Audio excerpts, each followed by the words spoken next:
సహచర మంత్రివర్గ సభ్యులు పేరు తీసుకొని లేదా వాళ్ళకు సంబంధించిన కంపెనీ ఇది అని ఏదైతే చర్చ చేస్తున్నారో అధ్యక్ష, ఇది వాళ్ళు కనిపెట్టి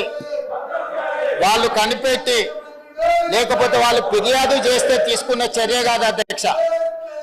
మా ప్రభుత్వము ఈ assistant director of mines and geology Rangareddy జిల్లా మా ప్రభుత్వమే దీనికి సంబంధించిన వివరాలు సేకరించి ఆ సంస్థకు నోటీస్ ఇచ్చి ఆ సంస్థ నుంచి రాష్ట్ర ప్రభుత్వానికి రావాల్సిన బకాయిలను తీసుకోవడమే కాకుండా దీనికి సంబంధించిన అనుమతులను కూడా పరిశీలించండి, చర్య తీసుకోండి అని చెప్పి మా ప్రభుత్వం చర్య తీసుకున్నది.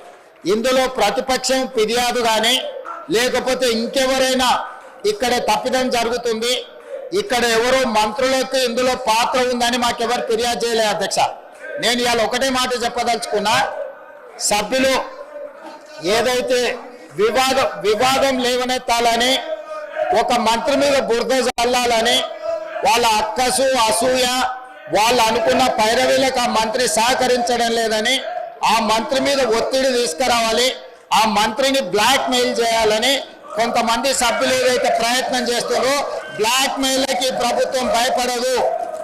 ఇలాంటి బ్లాక్ మెయిల్లు ఇంకెక్కడైనా జరుగుతాయేమో కానీ ఈ ప్రభుత్వం దగ్గర జరగదు.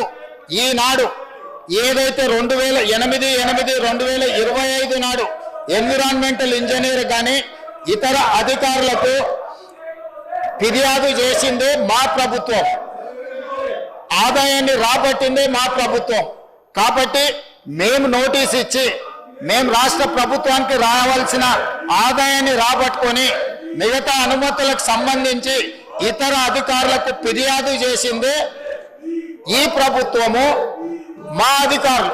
కాబట్టి వీళ్ళు కొత్తగా ఇందులో కనిపెట్టి కానీ నిజంగానే మా మంత్రులకు ఇందులో పాత్ర ఉంటే ఈ నోటీస్ ఇవ్వడం కానీ ఈ నోటీస్ మీద పన్నులు వసూలు చేయడం కానీ ప్రభుత్వం చేస్తుంది అధ్యక్ష. రాఘవ కన్స్ట్రక్షన్స్ ప్రైవేట్ లిమిటెడ్ లో మా మంత్రి గారికి ప్రత్యక్షంగా సంబంధం ఉంటే ఈరోజు ఈ నోటీసులు ఇచ్చి ఈ ప్రభుత్వ ఆదాయాన్ని రాబట్టుకునే ప్రయత్నం ఎక్కడైనా ఏ ప్రభుత్వం అయినా చేస్తుందా?